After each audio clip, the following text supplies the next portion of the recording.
À nos débuts, la formation du groupe s'est fait en 96.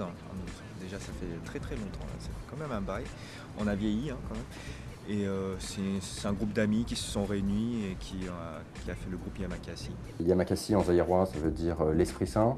Et donc c'est vrai que dans tout le contexte de l'époque, encore une fois, fin des années 90, les banlieues en feu, les révoltes, je trouvais ça assez pertinent pour une fois de montrer la banlieue un peu autrement, sous une action extrêmement positive et assez spontanée. C'est pas quelque chose qui a été monté, c'est pas un groupe qui a été organisé par une société de production, par une mairie, par un mouvement politique et autres.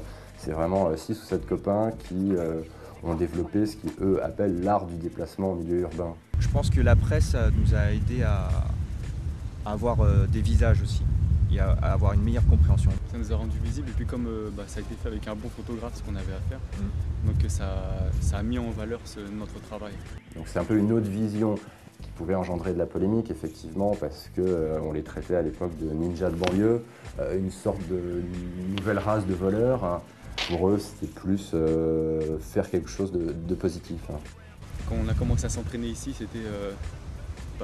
on était pas malvenus, mais bon, c'était qu'est-ce que c'est que ces gens?